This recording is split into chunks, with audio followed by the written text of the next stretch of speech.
Good morning, everyone.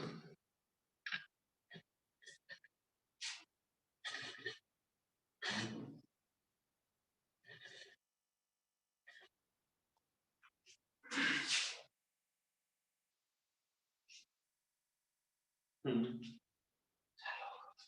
हम्म, हाँ, चलो।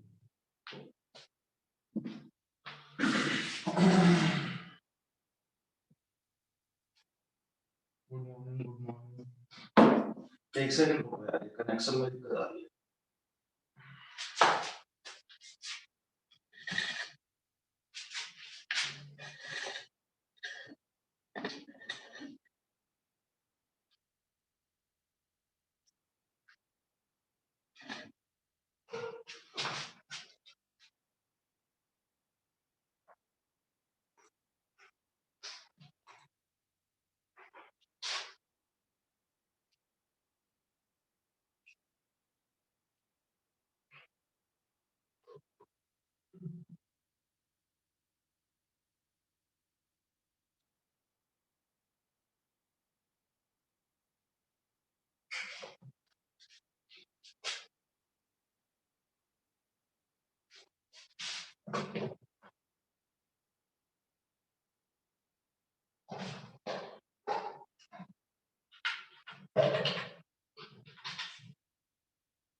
हाँ, तो कल कहाँ तक हो गया था, एक बार बताना।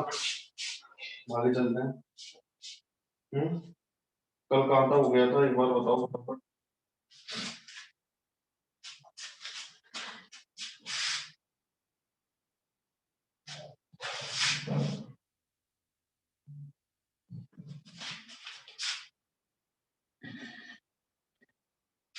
मेजर ऑफ कंजप्टिव यूज हो गए थे ना सारे मेजरमेंट।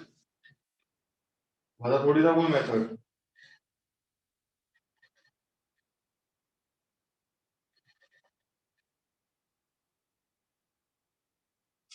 ये ट्राइपॉड मिल गया है, ट्राइपॉड का सिस्टम मिल गया है। ठीक है, तो कंजप्टिव यूज से देखो, क्वेश्चन वगैरह तो न्यूमेरिकल तो पूछे ही जाते हैं, ठीक है ना। और मेथड्स हैं, या तो उनके नाम पूछे जाएंगे या मेथड्स के बारे में थोड़ा बहुत पूछे जाएंगे, है ना। आज हम स्टार्ट करते हैं soil moisture plant relationship. Heading डालिए, soil moisture plant relationship.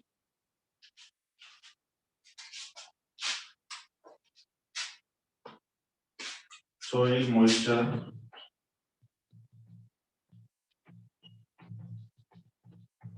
Plant relationship.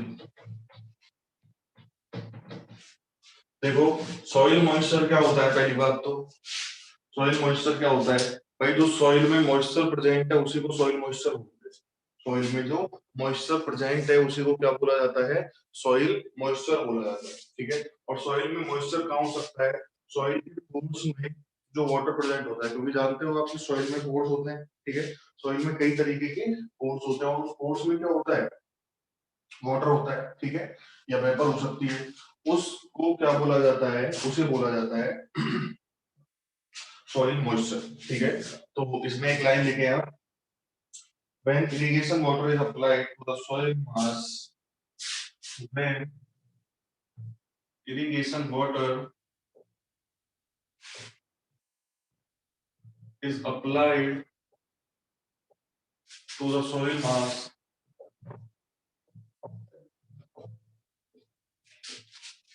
it get stored in the pores of soil,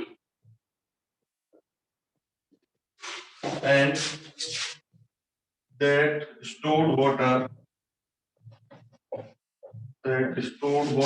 is called soil moisture. Is called soil moisture. ठीक है, 4 तारीख से स्टार्ट हुई थी अपनी, 5 तारीख से स्टार्ट हुई थी क्लास, किसी को है क्या आइडिया? नो पे डेट लगा दे 4 से, तो 4 5 6 7 8 9 10 11 8 4, काफी टाइम हो गया यार। चलो कोई, तो ये हो गया। अब देखिए पहली बात आती है कि सॉइल में जो पोर्स प्रेजेंट होते हैं, सॉइल में जो पोर्स प्रेजेंट होते हैं उनको दो टाइप से कैटेगराइज किया जाता है। ठीक है, एक होते हैं अपने पास स्मॉल पोर्स, एक होते हैं अपने पास स्मॉल पोर्स, और दूसरे होते हैं अपने पास लार्ज पोर्स, दूसरे होते हैं लार्ज पोर्स। ठीक है, क्लियर। अब देखो स्मॉल पोर्स में क्या होता है, पहले लार्ज पोर्स की बात करते हैं। लार्ज पोर्स कौन से पोर्स हैं? जो सॉइल पार्टिकल्स के बीच में ऐसे पोर्स जिनकी वॉल्यूम ज्यादा होती है, ठीक है, जिनकी वॉल्यूम ज्यादा होती है। अब देखो जिनकी वॉल्यूम ज्यादा होगी उनमें ज्यादा पानी इकट्ठा होगा। अब ज्यादा पानी इकट्ठा होगा, इसका मास ज्यादा है, तो इसमें ग्रेविटी फोर्स भी ज्यादा लगेगा। ठीक है, तो लार्ज फोर्स में क्या होता है, जो वाटर स्टोर होता है वो ग्रेविटी फोर्स की वजह से नीचे ड्रेन आउट कर जाता है ग्राउंड में। ठीक है, समझ में आई बात? लार्ज फोर्स में क्या हुआ, पानी इकट्ठा हुआ, पानी का वॉल्यूम ज्यादा है क्योंकि उसकी साइज बड़ी है। ठीक है, लार्ज फोर्स का मतलब क्या, उसकी साइज बड़ी, साइज बड़ी तो ज्यादा पानी इकट्ठा होगा इस फोर्स में, और ज्यादा पानी इकट्ठा होगा तो इन पे ग्रेविटी फोर्स लगेगा डाउनवर्ड डायरेक्शन में। ठीक है, अब देखो जितना ज्यादा पानी, जितना ज्यादा वॉल्यूम इकट्ठा होगा उतना ही ज्यादा ग्रेविटी लगेगी। ठीक है ना, क्योंकि वो डिपेंड करती है मास पे।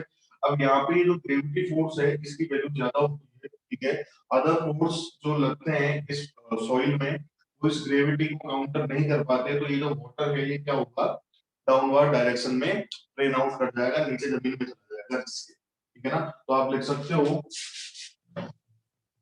Water stored in these pores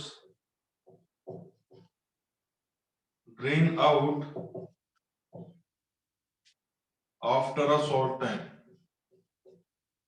after a short time। Clear.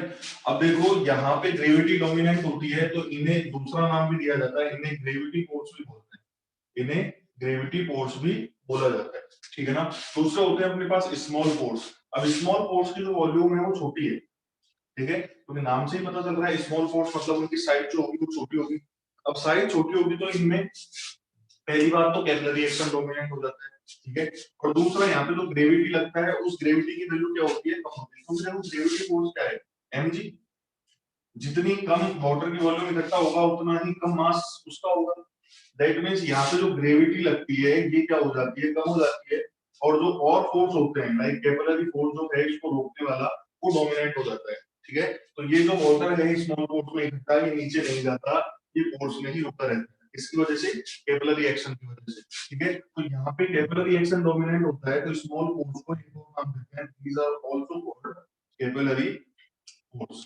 Clear, इसमें लिख सकते हो आप water is holded by capillary action. ठीक है ना, water is holded by capillary action. अब देखो प्लांट को जो पानी चाहिए वो किससे मिलेगा, अब लार्ज फोर्स में तो जो पानी था वो तो थोड़े टाइम में निकल गया, 2 4 5 घंटे या एक दिन मैक्सिमम मैक्सिमम। ठीक है ना, तो लार्ज फोर्स में जो पानी था वो तो निकल गया, जमीन में चला गया। अब पानी बचा कौन सा यूजफुल, ओनली कैपिलरी फोर्स वाला। तो कैपिलरी फोर्स का जो वाटर होता है वही प्लांट के यूज में आता है, वही प्लांट के बेनिफिशियल यूज में आता है। ठीक है ना, क्लियर है?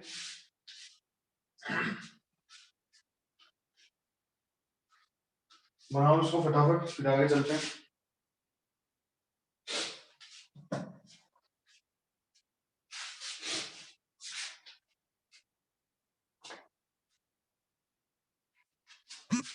Repeat, okay.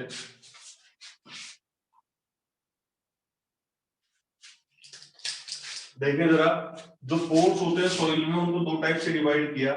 ठीक है, उनकी साइज के भी आपको, एक जिनकी स्मॉल साइज है, छोटी साइज है, उन पोर्स को बोल दिया स्मॉल पोर्स, और ऐसे पोर्स जिनकी साइज बड़ी होती है उनको बोल दिया लार्ज पोर्स।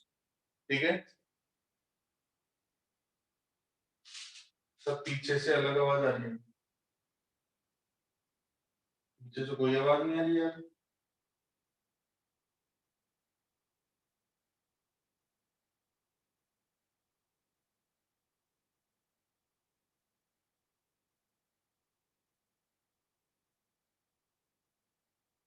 पीछे से क्या आवाज आ रही है आपको? अरे यार sorry sorry sorry sorry sorry sorry.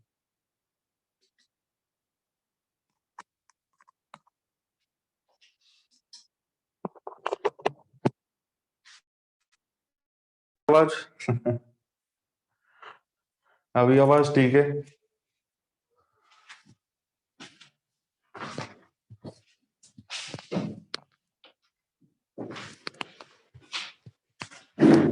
अभी आवाज सही है क्या?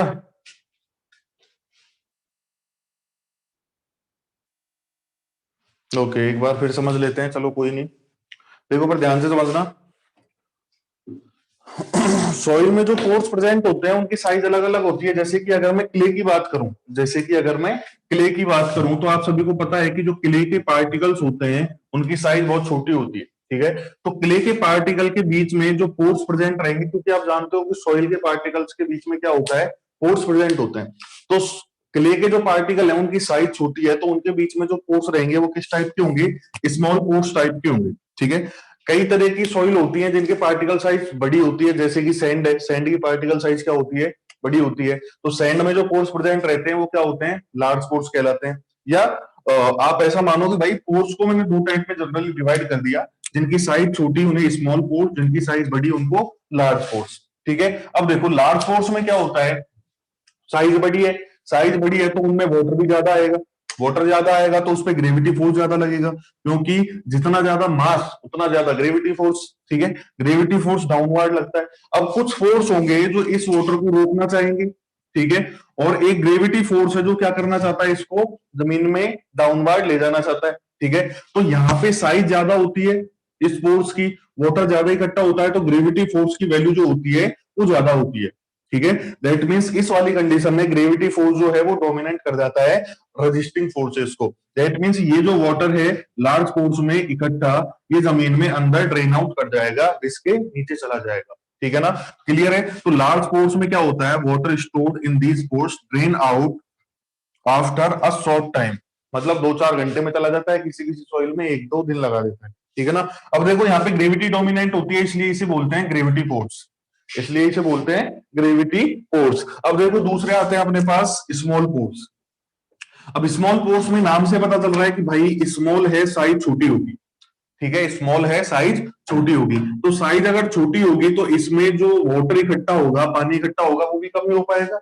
कम पानी इकट्ठा हो पाएगा तो यहाँ पे जो ग्रेविटी लगेगी वो कम लगेगी, क्योंकि ग्रेविटी क्या होती है, एम इंटू जी, ठीक है ना। तो मास कम तो ग्रेविटी कम। अब बात यह है कि इसकी साइज छोटी होने की वजह से यहाँ पे कैपिलरी एक्शन और लगता है, यहाँ पे कैपिलरी एक्शन लगता है, ठीक है। क्योंकि कैपिलरी एक्शन में आपने देखा होगा जो फोर्स होता है वो डायमीटर के क्या बोलते हैं, इनवर्सली प्रोपोर्शनल होता है, मतलब जितनी छोटी साइज उतना ज्यादा कैपिलरी एक्शन, ठीक है ना। तो यहाँ पे कैपिलरी एक्शन लगेगा इसको रजिस्ट करने के लिए, और ग्रेविटी लगेगा इसको नीचे ले जाने के लिए। अब देखो इसकी साइज छोटी है तो ग्रेविटी एक्शन की वैल्यू कम हो जाएगी, साइज छोटी होने की वजह से कैपिलरी एक्शन की या कैपिलरी फोर्स की वैल्यू बढ़ जाएगी।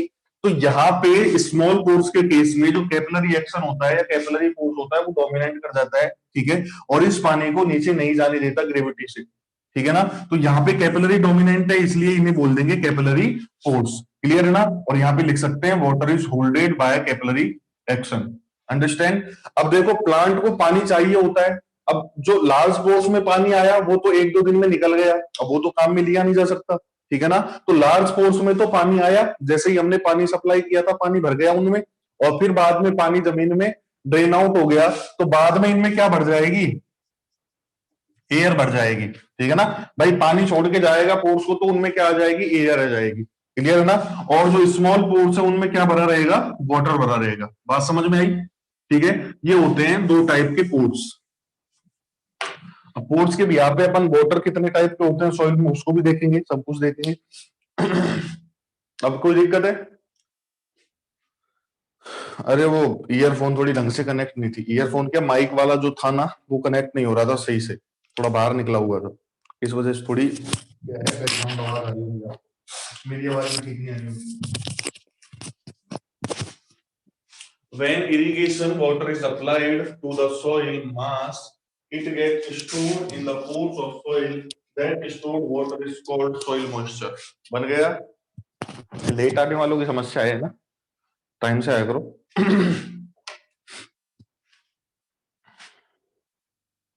उनमें से थर्ड ईयर के ही हैं सारे या फोर्थ ईयर के भी हैं? मतलब फोर्थ ईयर के ही हैं सारे या थर्ड ईयर के भी?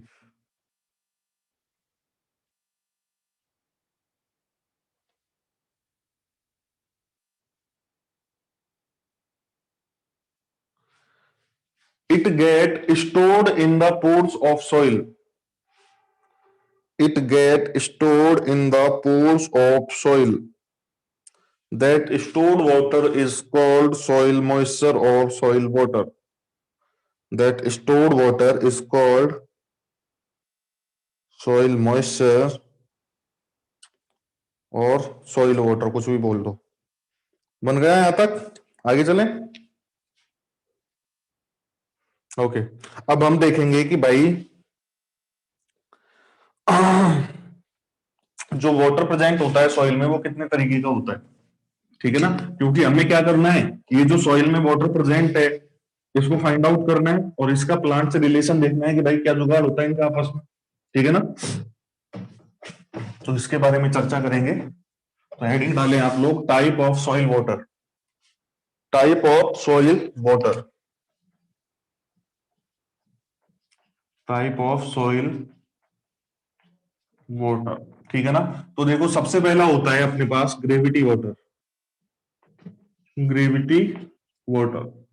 अब ग्रेविटी वाटर कौन सा वाटर, जो कि ग्रेविटी फोर्स में, ग्रेविटी फोर्स कौन से होते हैं, लार्ज फोर्स को बोलते हैं ना, तो लार्ज फोर्स में जो वाटर इकट्ठा होता है सॉइल के उन्हें बोला जाता है gravity water. Understand? Large force में जो वाटर इकट्ठा होता है उसे क्या बोलते हैं अपन, ग्रेविटी वाटर बोलते हैं। और अपने को ये चीज पता है कि भाई लार्ज फोर्स में जो पानी इकट्ठा होता है वो क्या होता है, थोड़े से टाइम में ड्रेन आउट कर जाता है, ठीक है, थोड़े से टाइम में क्या कर जाता है, ड्रेन आउट कर जाता है। क्लियर? तो हम लिख सकते हैं इसमें, it is the water, it is the water which is stored in large pores, stored in large pores and drain out,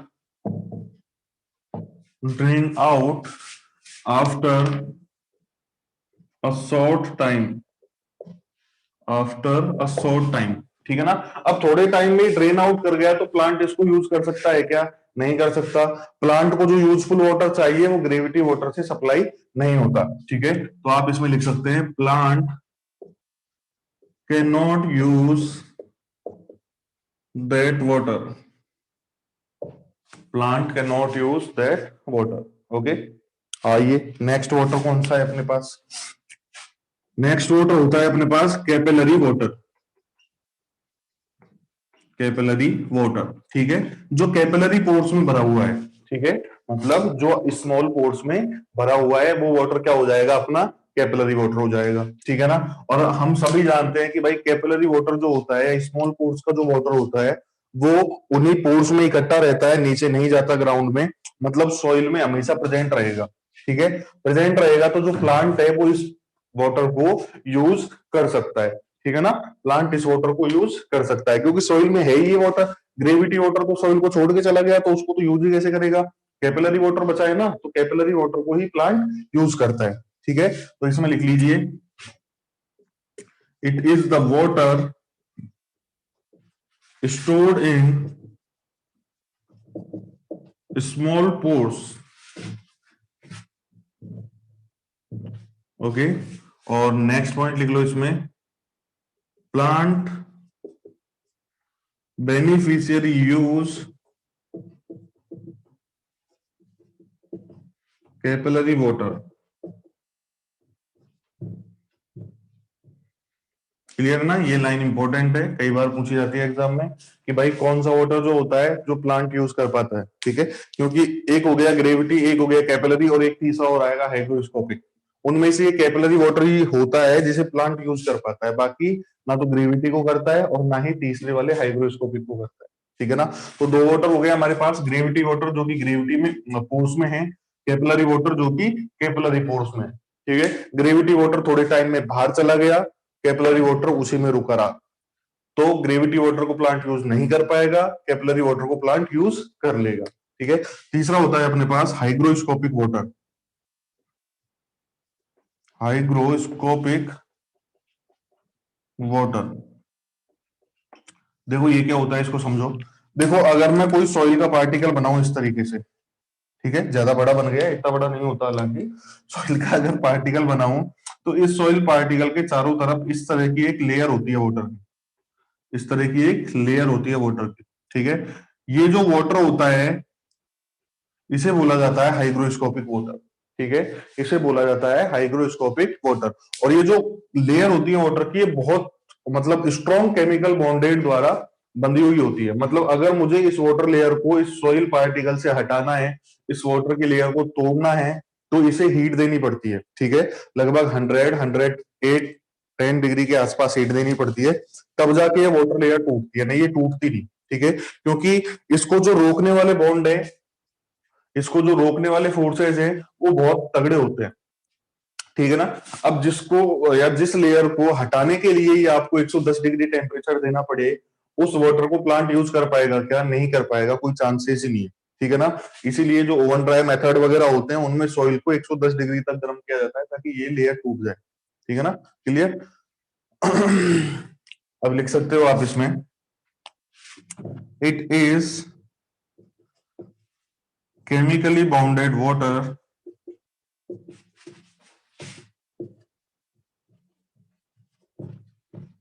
which is present in layer form around the soil particle, around the soil particle. Next point लिखो, plant cannot use that water.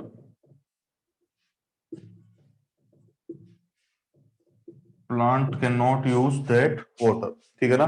तो only एकमात्र water है जिसको plant use कर सकता है, and that is capillary water, इसी को प्लांट यूज कर सकता है, बाकी ना तो ग्रेविटी वाटर काम आएगा ना हाइग्रोस्कोपिक वाटर काम आएगा। बना दो इसको फटाफट, आगे चलते हैं फिर।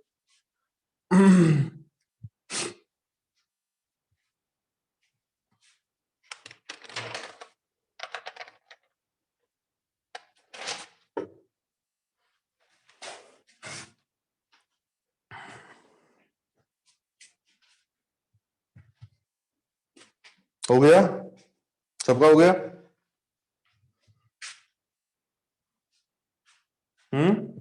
ओके। नेक्स्ट है अपने पास सॉइल मॉइस्चर कंटेंट, हेडिंग डालें सॉइल मॉइस्चर कंटेंट। कुछ कंटेंट होते हैं, ठीक है, सॉइल मॉइस्चर के, या वाटर कंटेंट, मॉइस्चर कंटेंट कुछ बोल दो आप, अभी समझते हैं सबको एक एक करके।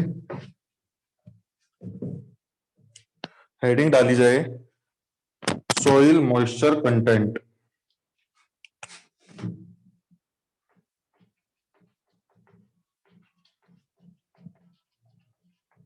Soil moisture content. अब देखिए जरा, पहला जो कंटेंट है सॉइल मॉइस्चर में, that is saturation capacity. Saturation capacity, ठीक है। ये सारे के सारे जो सॉइल मॉइस्चर कंटेंट हैं, ये एक तरीके से वाटर कंटेंट है सॉइल के, ठीक है। ये एक तरीके से क्या है, सारे के सारे वाटर कंटेंट हैं। सॉइल का वाटर कंटेंट तो समझते ही हो गया आई थिंक, ठीक है ना। ये सभी क्या है, वाटर कंटेंट ही है सॉइल के, इसके अलावा कुछ नहीं है। अब देखिए जरा, कोई फील्ड है और उस फील्ड में मैंने इरिगेशन क्या किया, प्रोवाइड किया, मतलब उस फील्ड में क्या किया मैंने, वाटर सप्लाई किया। अब जब वाटर सप्लाई किया जाता है तो उस टाइम पे क्या होता है, सारे के सारे जो पोर्स होते हैं सॉइल के वो भर जाते हैं। जैसे ही मैं पानी डालूंगा सॉइल में, उस टाइम पे स्मॉल पोर्स भी भर जाएंगे पानी से, और उस टाइम पे जो ग्रेविटी पोर्स हैं वो भी पानी से भर जाएंगे। समझ में आ गई बात? तो मैं उसी कंडीशन की बात कर रहा हूं, वो टाइम इंस्टेंट जब सॉइल के ग्रेविटी पोर्स और कैपिलरी पोर्स दोनों फिल हो, दोनों में पानी भरा हुआ हो, उस टाइम पे जो वाटर कंटेंट होता है सॉइल का, that is called saturation capacity. That is called saturation capacity. Clear? तो आप लिख सकते हो उसमें, it is the water content, it is the water content of soil when all pores are filled with water, filled with water. Next point लिखेंगे, it is the maximum moisture holding capacity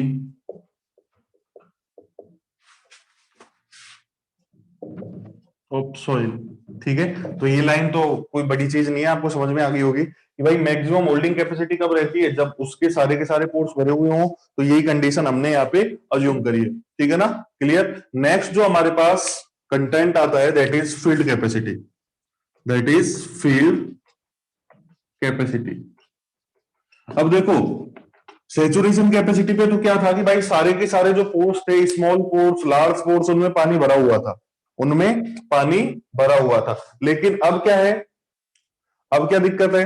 अब ये है कि भाई आप सबको पता है कि जो ग्रेविटी वाटर्स में पानी भरा हुआ होता है, वो एक दो दिन में या थोड़े टाइम में ही क्या हो जाता है, जमीन में चला जाता है, क्योंकि ग्रेविटी वाटर जो होता है उस पे ग्रेविटी फोर्स डोमिनेट करता है और उसको क्या कर देता है, ड्रेन आउट कर देता है। तो मतलब ग्रेविटी फोर्स में जो पानी भरा हुआ है वो थोड़े टाइम में जमीन में नीचे रिस्क चला जाएगा। ठीक है, तो जैसे ही मैंने पानी अप्लाई किया था, इरिगेशन अप्लाई किया था फील्ड में, उस टाइम पे तो सारे के सारे पोर्स भर गए थे। ठीक है, लेकिन एक दो दिन में क्या होगा या थोड़े टाइम में क्या होगा कि जो ग्रेविटी वाटर है या जो ग्रेविटी पोर्स में जो वाटर इकट्ठा है वो जमीन में पूरा की पूरा चला जाएगा। ठीक है ना? तो मैं एक टाइम इंस्टेंट ले रहा हूं, एक टाइम की बात कर रहा हूं।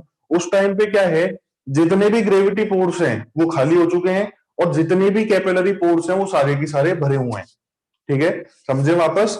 जितने भी ग्रेविटी पोर्स हैं वो खाली हो गए, और जितने भी कैपिलरी पोर्स हैं वो क्या है, भरे हुए हैं। ठीक है, तो इस टाइम पे जो वाटर कंटेंट होता है सॉइल का, that is called field capacity. ठीक है, तो आप लिखें इसमें, it is the water content of soil, the water content of soil when large pores, और इस तरीके से लिखिए, when all gravity water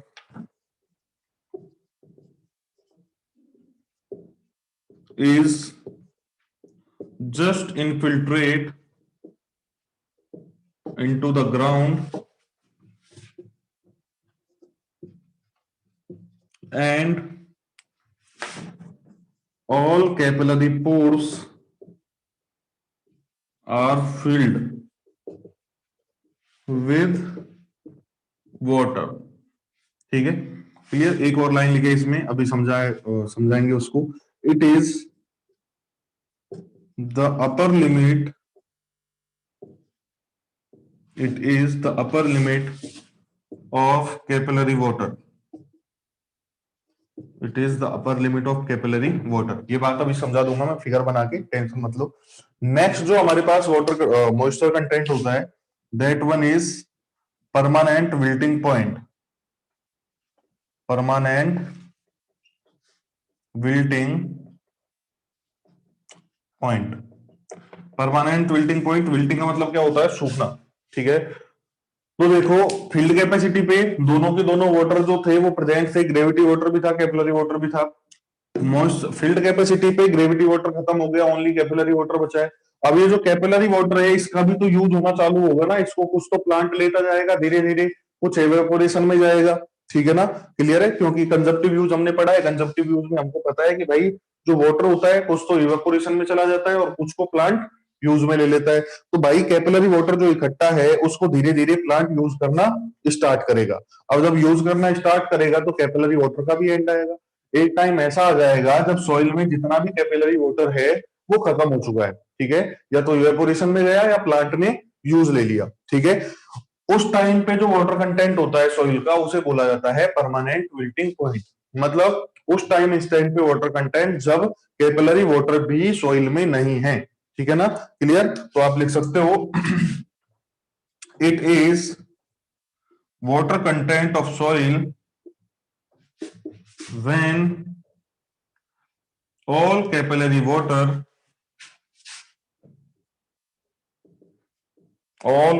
water is used by the crop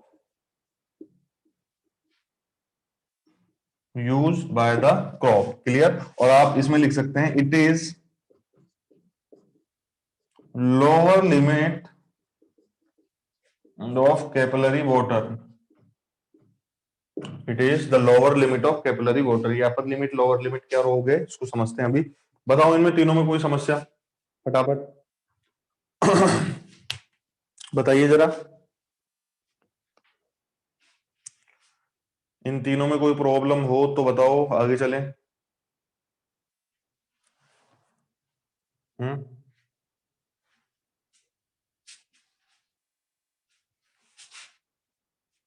आगे चलें।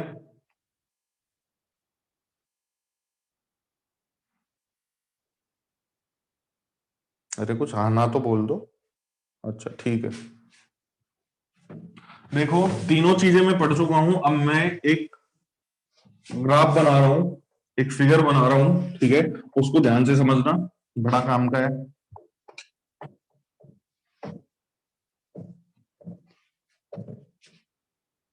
बड़े काम की चीज है ये। देखो मैं एक वाटर कंटेंट का डायग्राम बना रहा हूं कुछ इस तरीके से। यहाँ पे जैसे जैसे आप नीचे जाते जा रहे हो वाटर कंटेंट जो है वो रिड्यूस होता जा रहा है, ठीक है ना। अब देखो जो अपर मोस्ट लिमिट होती है वाटर कंटेंट की किसी भी सॉइल में, वो कब होती है, जब ऑल ग्रेविटी वाटर्स और ग्रेविटी फोर्स और कैपिलरी फोर्स सब कुछ भरा हुआ हो, सब में पानी भरा हुआ हो, तब क्या होगा, आपके पास मैक्सिमम वाटर कंटेंट होगा, ठीक है। और इसे क्या बोला जाता है, इसे बोलते हैं अपन सैचुरेशन, इसे बोलते हैं अपन सैचुरेशन कैपेसिटी, इसे बोला जाता है सैचुरेशन कैपेसिटी, ठीक है ना। फिर धीरे धीरे वाटर का कंटेंट जो है वो कम होना स्टार्ट होगा और एक टाइम ऐसा आएगा जब सारा की सारा ग्रेविटी वाटर खत्म हो चुका होगा, ठीक है। उस टाइम पे जो वाटर कंटेंट होगा यहाँ पे दैट इज कॉल्ड क्या, फील्ड कैपेसिटी। एफसी से लिख रहा हूं, एफसी मतलब फील्ड कैपेसिटी, क्लियर है ना। और ये जो सैचुरेशन कैपेसिटी और फील्ड कैपेसिटी के बीच का वाटर है, ये कौन सा वाटर है अपना, ग्रेविटी वाटर, क्लियर है ना।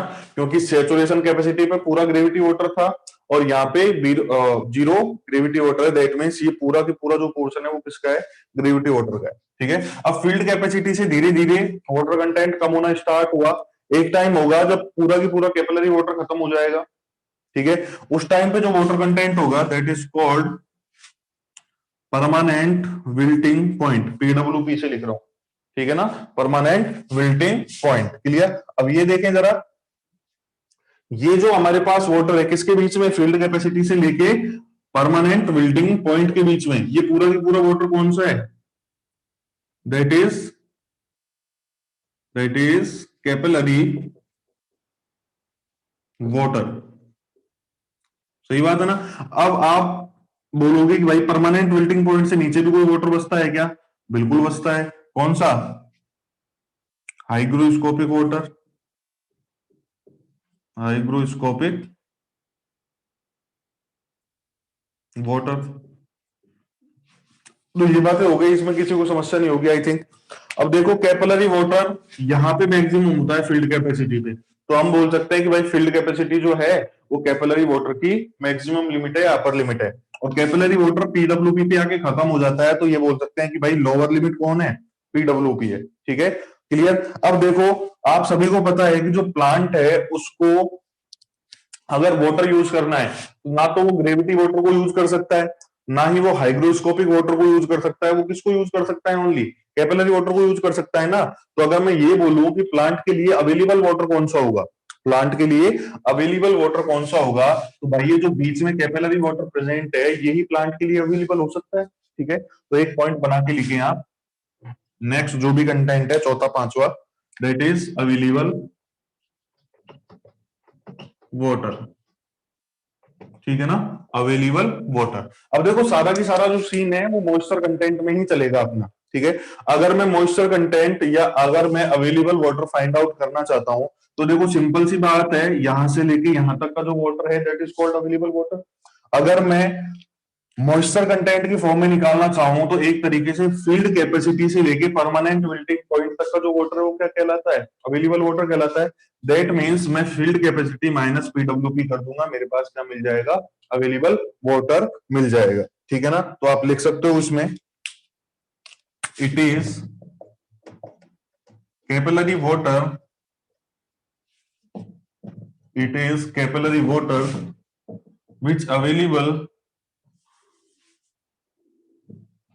which available from field capacity to permanent wilting point।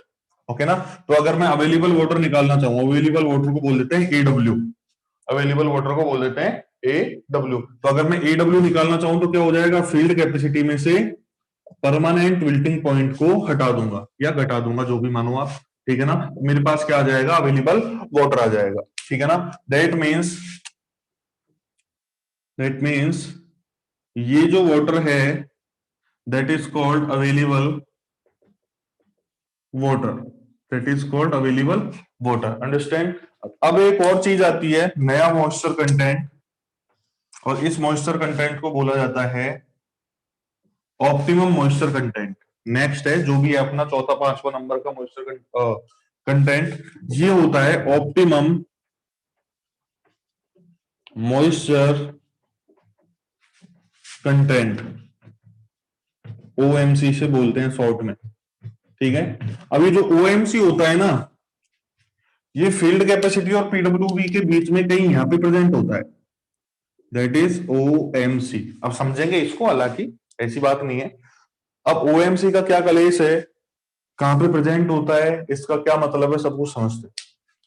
देखो यहां से फील्ड कैपेसिटी से लेके और परमानेंट मीटिंग पॉइंट तक ऐसा मानो कि आपके पास 100% वाटर अवेलेबल है। समझना इसको ध्यान से, फील्ड कैपेसिटी से लेके और अवेलेबल पीडब्ल्यूपी तक क्या है, पूरा का पूरा कैपिलरी वाटर है आपके पास। ठीक है ना, मैं मान लेता हूं कि मेरे पास 100% अवेलेबल वाटर है।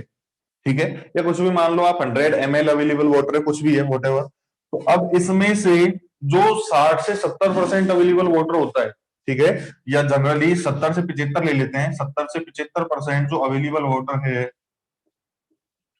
वो वाटर क्या है, इजीली यूज कर सकता है, इजीली यूज बाय प्लांट और क्रॉप। ठीक है, लेकिन जो बचा हुआ यहाँ पे 20 से 25% या 25 से 30% वाटर होता है, 20 से 25% वाटर जो होता है उसको प्लांट इजीली यूज नहीं कर पाता, उसको निकालने में प्लांट को क्या होती है, प्रॉब्लम महसूस होती है। ठीक है, और क्यों होती है वो भी समझेंगे। ठीक है, ये जो वाटर है वो क्या है, can not easily extract, can not easily use by water. ठीक है ना, अब इसमें से थोड़ा बहुत पार्ट इवेपोरेशन भी कर जाता है, तो अपन ने 5% पार्ट इवेपोरेशन का मान दिया। तुम कभी ये बोलो कि 70 से 75 ले लिया, उधर 20 से 25 ले लिया, बीच का 5% कहां गया। ठीक है ना, तो वो इवेपोरेशन में चला गया। ठीक है, ऐसा मान लेना। क्लियर। अब देखो मैंने आपको बताया था कि भाई कैपिलरी पोर्स जो होते हैं उनकी साइज छोटी होती है। ठीक है ना, कैपिलरी पोर्स जो होते हैं उनकी साइज छोटी होती है, और जो कैपिलरी फोर्स होता है, कैपिलरी एक्शन जो होता है वो डायमीटर के इनवर्सली प्रोपोर्शनल होता है। मतलब जितनी साइज छोटी होगी पोर्स की उतना ही ज्यादा उस पर कैपिलरी एक्शन लग रहा होगा। ठीक है, अब इस कैपिलरी एक्शन को मैं बोल देता हूं एफसी, और इसको अपोज कौन कर रहा है, इसको अपोज कर रहा है कौन सा फील्ड, ग्रेविटी वाटर अपोज कर रहा है। ठीक है ना, तो अब साइज छोटी हो गई तो ग्रेविटी वाटर की वैल्यू तो वैसे ही कम हो जाएगी। ठीक है, साइज छोटी होने से क्या हुआ, ग्रेविटी वाटर कम हो गया और कैपिलरी वाटर बढ़ गया। ठीक है, अब देखो एक बात समझना, समझने के लिए है ओनली। जब प्लांट की रूट होती है, जड़ें होती है प्लांट की इस तरीके की, अब प्लांट की रूट के आसपास जो वाटर प्रेजेंट होता है, लाइक यहाँ पे ये वाटर प्रेजेंट है, ठीक है, यहाँ पे ये वाटर प्रेजेंट है, तो प्लांट की रूट्स क्या है, इस वाटर पे एक फोर्स लगाएंगी, ठीक है।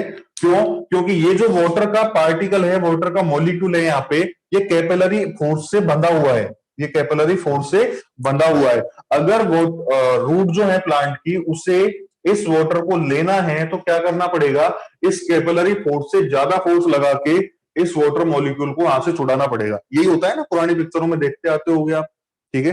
इस गुंडे को मारेगा, मतलब कैपिलरी एक्शन को खत्म करेगा, तभी क्या हो सकता है, इस वाटर पार्टिकल को वो ले सकता है, ठीक है ना, क्लियर है। तो प्लांट की रूट्स जो होती हैं वो सॉइल पे एक टेंशन जनरेट करती हैं, उसे सॉइल टेंशन बोलते हैं अपन, ठीक है ना। उसकी गहराई में अपन नहीं जाएंगे, आप तो ये समझ लो कि भाई जो सॉइल है वो वाटर पार्टिकल पे फोर्स लगाती है टेंशन की फॉर्म में, ठीक है। तो जब पार्टिकल की साइज बड़ी होती है, ध्यान से सुनना, जब वाटर पार्टिकल की साइज बड़ी होती है, ठीक है, कैपिलरी पोर्स में ही बात कर रहा हूं मैं, कैपिलरी पोर्स में भी तो जो पोर्स है वो ये थोड़ी है कि सेम ही साइज के होंगे, कैपिलरी पोर्स में भी कुछ पोर्स होंगे जिनकी साइज बड़ी होगी, कुछ पोर्स होंगे जिनकी साइज छोटी होगी, ठीक है ना। तो जो बड़ी साइज के पार्टिकल्स होते हैं उन पे जो कैपिलरी एक्शन लगता है वो कम लगता है, क्योंकि इनका डायमीटर ज्यादा होता है, ठीक है ना। तो जब कैपिलरी एक्शन कम लगेगा, जब कैपिलरी एक्शन कम लगेगा तो सॉइल जो रूट है प्लांट की, जड़ें जो हैं, वो टेंशन लगा के, सॉइल टेंशन लगा के इस फोर्स से इस वाटर पार्टिकल को क्या कर देगी, आजाद कर देंगी और इसे खुद एब्जॉर्ब कर लेंगी, ठीक है। ये हो गया काम। जब बड़ी साइज के जो कैपिलरी पोर्स है इनमें वाटर खत्म हो जाता है, फिर रूट को कहां बढ़ना पड़ता है, छोटे साइज के वाटर पार्टिकल्स पे, या छोटे साइज के वाटर मॉलिक्यूल जो स्मॉल पोर्स में प्रेजेंट है। अब जितनी ज्यादा छोटी साइज उतना ज्यादा कैपिलरी एक्शन, जितनी ज्यादा छोटी साइज उतना ज्यादा कैपिलरी एक्शन, मतलब अब इस कंडीशन में जो फोर्स है वो बढ़ चुका है, इस कंडीशन में जो फोर्स है वो बढ़ चुका है। दैट मीन्स जो रूट है प्लांट की, उन्हें ज्यादा फोर्स लगाना पड़ेगा इस वाटर पार्टिकल को यहां से छुड़ाने के लिए, ठीक है ना। अब कई बार जो सॉइल है, जो बड़ी साइज की सॉरी जो रूट है, जड़ है, ठीक है, उनमें जो बड़ी साइज की जड़ें होती हैं वो तो इतना टेंशन लगा देती है सॉइल पे, लेकिन जो छोटी साइज की जड़ें हैं वो क्या करती हैं, इतना टेंशन नहीं लगा पाती। मतलब ये जो छोटी साइज का पोर है जिसमें वाटर जो प्रेजेंट है, ये जड़ें नहीं निकाल पाती सॉइल से। बड़ी साइज के जो पोर्स थे उनमें जो वाटर प्रेजेंट था उसे तो आसानी से निकाल दिया, ठीक है, मतलब 70 से 75% पानी तो आसानी से निकाल दिया प्लांट ने सॉइल से, लेकिन ये जो बचा कुचा है, जो छोटी साइज के पोर्स में पानी भरा हुआ है, इसे आसानी से नहीं निकाल पाते, ठीक है ना।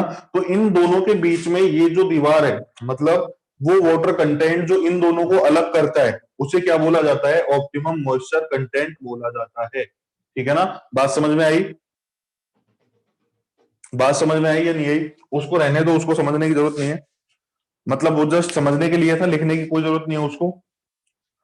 मतलब आप तो ये करो कि भाई 100% अवेलेबल वाटर में से 70-75% आसानी से यूज हो जाएगा, और बचे बचे को यूज करने में प्लांट को दिक्कत आएगी, ठीक है ना। तो वो मॉइस्चर कंटेंट जिसके बाद वो प्लांट जो है वो इजीली वाटर को एक्सट्रैक्ट नहीं कर पाता, उसे बोलते हैं अपन ओएमसी, ऑप्टिमम मॉइस्चर कंटेंट। अरे समस्या है किसी को तो बताओ, आगे चलूं मैं। बोलते ही नहीं हो तुम, शर्मा रहे हो गया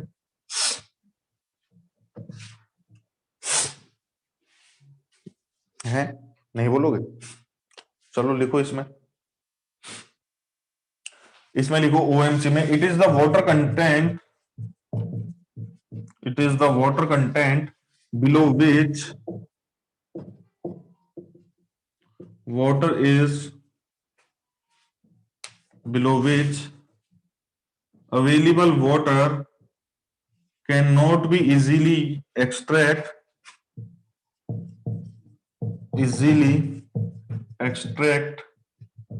by the soil, sorry, by the plant, okay. तो इसे बोलते हैं अपन ऑप्टिमम मॉइस्चर कंटेंट। अब देखो, इधर देखना, ऑप्टिमम मॉइस्चर कंटेंट और फील्ड कैपेसिटी का बीच का जो वाटर है वो कौन सा वाटर है जिसे प्लांट आसानी से यूज कर सकता है, तो इसे बोलते हैं, इसे बोला जाता है रेडिली अवेलेबल वाटर, ठीक है। और ओएनसी से लेके पीडब्ल्यूपी के बीच का जो वाटर है जिसे प्लांट आसानी से यूज नहीं कर पाता, इसे बोलते हैं नॉन रेडिली अवेलेबल वाटर। ठीक है ना, क्लियर। बनाओ इसको फटाफट। अब थोड़ा सा आगे चलते हैं, बढ़ते हैं इसमें।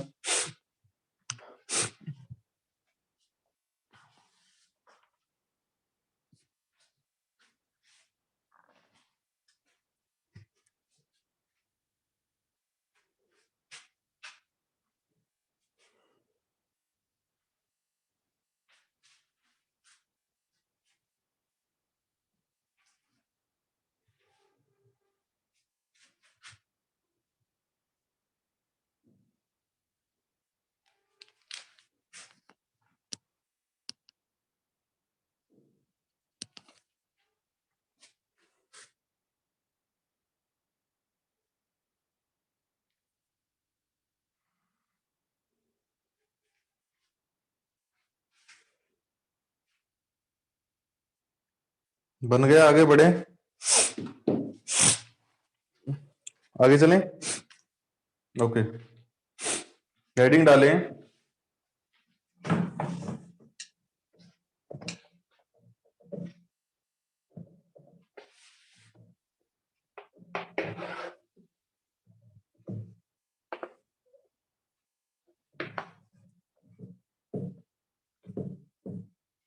हेडिंग डाली जाए, रिलेशन बिटवीन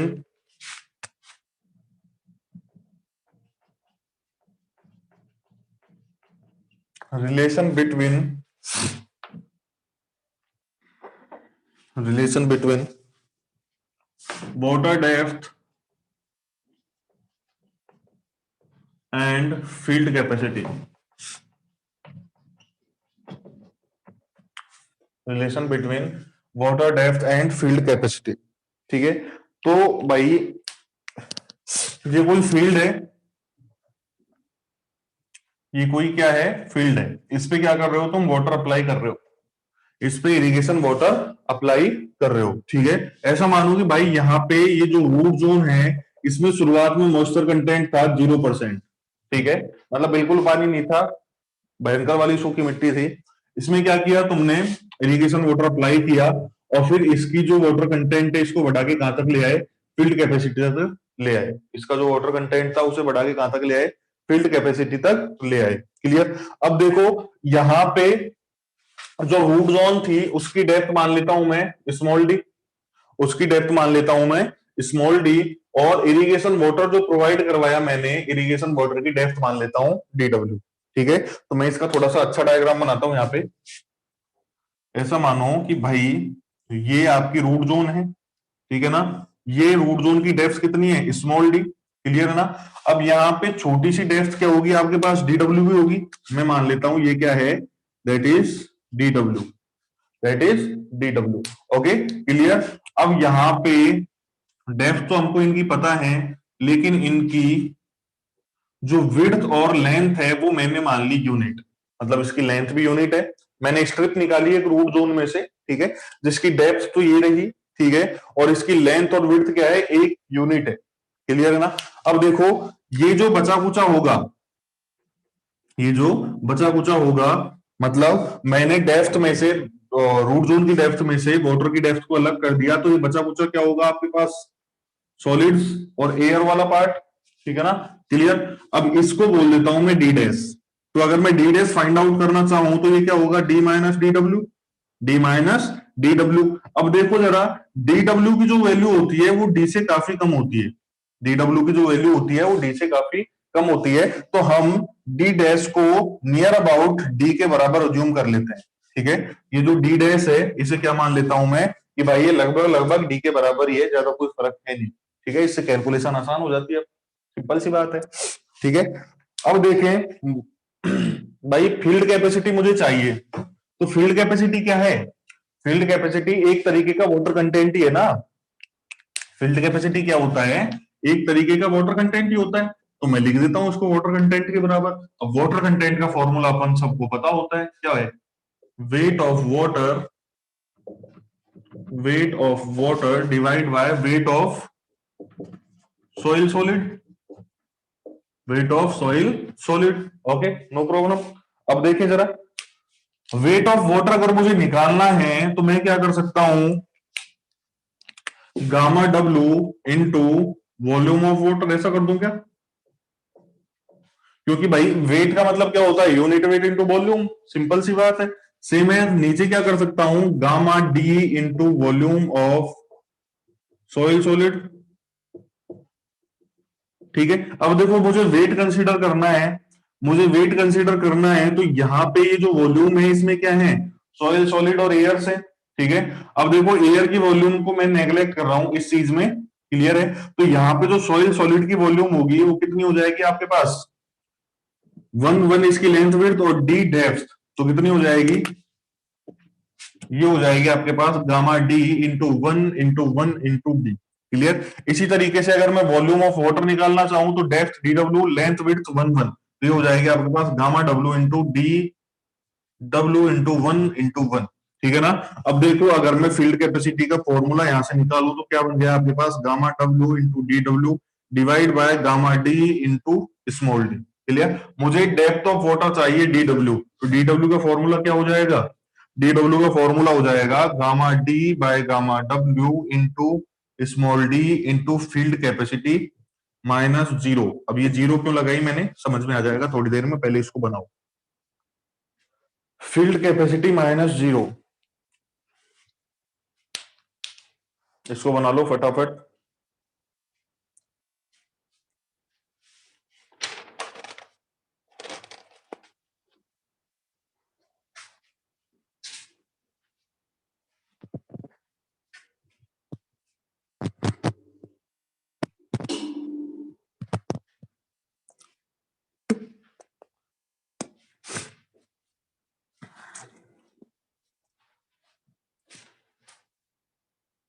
बन गया?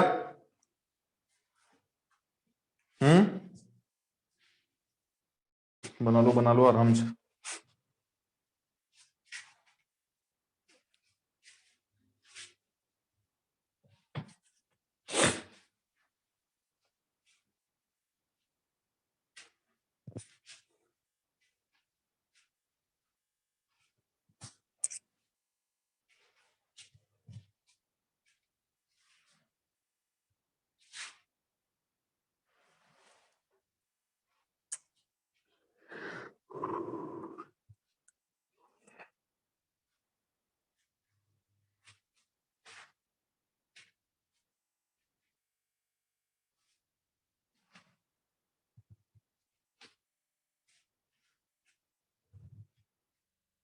बन गया भाई अब तो। आगे चलते हैं। ये ध्यान रखो कि भाई यहाँ पे हमने वाटर कंटेंट जीरो था पहले और उसको बढ़ा के किसके बराबर किया था, फील्ड कैपेसिटी के बराबर किया था, है ना? हमने वाटर कंटेंट को बढ़ा के जीरो से किसके बराबर किया था, फील्ड कैपेसिटी के बराबर किया था। देखें जरा, अब अगर मुझे, देखो पहले तो इस फॉर्मूले को लिख लेते हैं, water depth required, water depth required to increase water content from zero to field capacity। तो मुझे कितनी वाटर डेप्थ चाहिए होती है, D W is equal to gamma D by gamma W into small D into field capacity minus zero. ठीक है ना? Clear? तो ये दोनों क्या है, एक तरीके से मॉइस्चर कंटेंट ही है ना, दोनों क्या है, एक तरीके से मॉइस्चर कंटेंट ही है। अब मैं अगर बेसिक फॉर्मूला लिखना चाहूं, क्या, water depth required, water depth required to increase moisture content या water content कुछ भी लिख दो, water content from M1 to M2। ठीक है, तो फॉर्मूला क्या बन जाएगा अपने पास, D W is equal to gamma D by gamma W into small D into M2 minus M1। बताओ इसमें कोई समस्या, बताओ इसमें कोई समस्या नहीं होगी। अगर मुझे यहां पे चाहिए water depth required, water depth अगर मुझे चाहिए फॉर, कहां से, टू इंक्रीज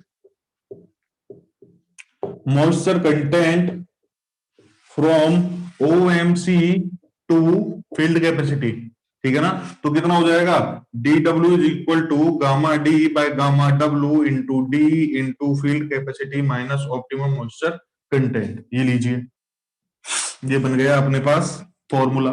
अब ये फॉर्मूला इंपॉर्टेंट इसलिए है क्योंकि फील्ड कैपेसिटी, सॉरी, अगर मॉइस्चर कंटेंट अपना सॉइल का ओएमसी के बराबर पहुंच जाता है, ओएमसी के बराबर पहुंचते ही हम क्या मान लेते हैं कि भाई अब जो प्लांट है या प्लांट की क्रॉप है वो वाटर को इजीली नहीं निकाल पा रही है, ठीक है। तो ओएमसी पे पहुंचते ही वाटर अपन क्या करवा देते हैं, प्रोवाइड करवा देते हैं। मतलब जो इरिगेशन प्रोवाइड करवाया जाता है किसी भी फील्ड को, वो कब प्रोवाइड करवाया जाता है, जब उसका मॉइस्चर कंटेंट ओएमसी पे पहुंच जाए, ठीक है ना। अब अगर आपसे ये बोल दे कि भाई पीडब्ल्यूपी से बढ़ा के कहां पे लानी है, फील्ड कैपेसिटी पे लानी है, तो क्या हो जाएगा, फील्ड कैपेसिटी माइनस पीडब्ल्यूपी। ये फॉर्मूला सब जगह वैलिड है इसी तरह का, ठीक है ना। तो इसमें कोई समस्या नहीं होगी आपको, आई थिंक। बना लो इसको फटाफट। एक चीज और रुको, एक चीज और समझ लो। इधर देखें, फ्रीक्वेंसी ऑफ इरिगेशन, इधर देखें जरा, frequency of irrigation, frequency of irrigation, देखें जरा इसको भी भाई, क्या सीन है इसका।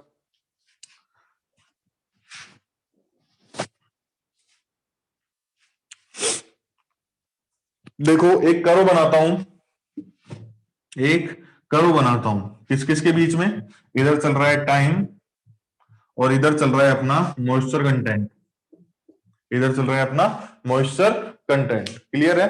अब देखें जरा, पहले पहले मॉइस्चर कंटेंट कहां पे था, फील्ड कैपेसिटी पे था, ठीक है। पहले पहले मॉइस्चर कंटेंट कहां पे, फील्ड कैपेसिटी पे। अब वाटर या जो क्रॉप जो है इस वाटर कंटेंट को यूज करना स्टार्ट करेगी, जो मॉइस्चर कंटेंट है धीरे धीरे गिरेगा इस तरीके से, ठीक है। यहां पे ऐसा मान लो कि ये गिर के कहां पे पहुंच गया, आपका ओएमसी पे पहुंच गया। भाई मॉइस्चर कंटेंट गिर रहा है ना, गिरते गिरते कहां पे पहुंच गया, ओएमसी पे पहुंच गया। जैसे ही ओएमसी पे पहुंचा, हम क्या कर देंगे, दोबारा इरिगेशन प्रोवाइड कर देंगे। जैसे ही दोबारा इरिगेशन प्रोवाइड किया, मॉइस्चर कंटेंट कहां पे पहुंच गया, फील्ड कैपेसिटी पे पहुंच गया। फिर से क्या होगा, यूज होना स्टार्ट होगा, फिर से गिरेगा इस तरीके से, ठीक है ना। फिर इरिगेशन प्रोवाइड करवाएंगे, फिर गिरेगा। तो ऐसा प्रोसेस चलता रहता है, ठीक है ना। अब देखो, जहां पे टी बराबर 0 मैंने शुरुआत का इरिगेशन प्रोवाइड करवाया। अब ये क्या हो गया, ये हो गया आपका टी बराबर नेक्स्ट जो भी पार्ट है, ठीक है ना। क्लियर। जब मैंने दूसरा इरिगेशन प्रोवाइड करवाया, ठीक है। तो ये जो डिफरेंस है बीच वाला, इसे बोला जाता है फ्रीक्वेंसी ऑफ इरिगेशन। मतलब कितने दिनों बाद तुम इरिगेशन प्रोवाइड करवा रहे हो क्रॉप को, ठीक है। अब ऐसा मानो कि भाई फील्ड कैपेसिटी से ओएमसी तक की जो वाटर डेप्थ है जो आप प्रोवाइड करवाते हो इरिगेशन से, वो आप मान लो डीडब्ल्यू, वो आप मान लो डीडब्ल्यू, ठीक है। मतलब डीडब्ल्यू आपके पास जस्ट एग्जांपल ले लो कि 10 सेंटीमीटर है, ठीक है, 10 सेंटीमीटर है। क्लियर। अब कंजप्टिव यूज जो होता है वाटर का क्रॉप द्वारा, वो आपको पता होता है या क्वेश्चन में बताया होता है, वो मान लो 10 पर डे है। That means total water available कितना है ओएमसी से भी, ओएमसी से लेके फील्ड कैपेसिटी तक 10 सेंटीमीटर, या इसको 100 लिख दो, एक ही बात है। कंजप्टिव यूज कितना है 10 पर डे। दैट मीन्स जो क्रॉप है वो एक दिन में 10 वाटर खाती है, पीती है, जो भी है, ठीक है। तो अगर एक दिन में 10 चाहिए तो 100 कितने दिनों में खत्म हो जाएगा, 10 दिन में खत्म हो जाएगा। दैट मीन्स हमें 10 दिन बाद दोबारा इरिगेशन प्रोवाइड करवाना पड़ेगा। ये 10 दिन क्या कहलाएगी, फ्रीक्वेंसी कहलाएगी, ठीक है ना। तो अगर आपको फ्रीक्वेंसी फाइंड आउट करनी हो, अगर आपको फ्रीक्वेंसी फाइंड आउट करनी हो, तो सिंपल फॉर्मूला क्या हो जाता है, D W divide by C U. और सी यू क्या होता है, कंजप्टिव यूज होता है, सबको पता होगा। डी डब्ल्यू हम फॉर्मूले की हेल्प से फाइंड आउट करते हैं, कंजप्टिव यूज आपको क्वेश्चन में दिया हुआ होता है, और आपसे फ्रीक्वेंसी पूछता है तो सिंपल फॉर्मूला लगाओ, आंसर आ जाएगा, ठीक है ना। कई बार पूछे जाते हैं इस तरीके के सवाल, बनाओ इसको, फिर एक दो न्यूमेरिकल करेंगे।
सर M1 M2 क्या है? कोई भी मॉइस्चर कंटेंट है आर्बिटरी, कोई भी मॉइस्चर कंटेंट को नाम दे दिया मैंने M1 M2, ठीक है ना? कुछ भी हो सकता है, 10 से 20%, कुछ भी हो सकता है। आपसे कुछ भी बोल सकता है कि भाई पहले 10% था, उसको बढ़ा के तुमको 25% करना है, तो वो M1 M2 है, जस्ट आर्बिटरी वैल्यूज। ओके ना, क्लियर?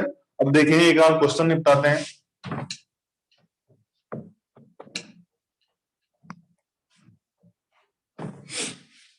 फ्रीक्वेंसी ऑफ इरिगेशन पे काफी आसान आसान क्वेश्चन पूछे हुए हैं, आप सब कर लोगे उनको, है ना?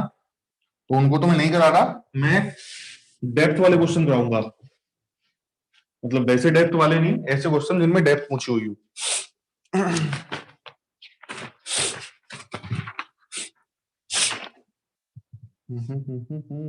एक सेकेंड।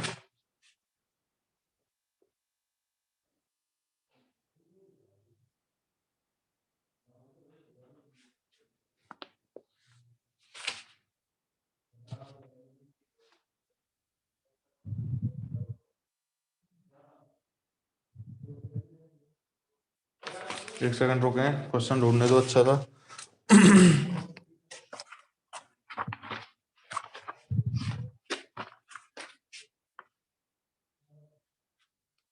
क्वेश्चन लिखें, क्वेश्चन लिखें।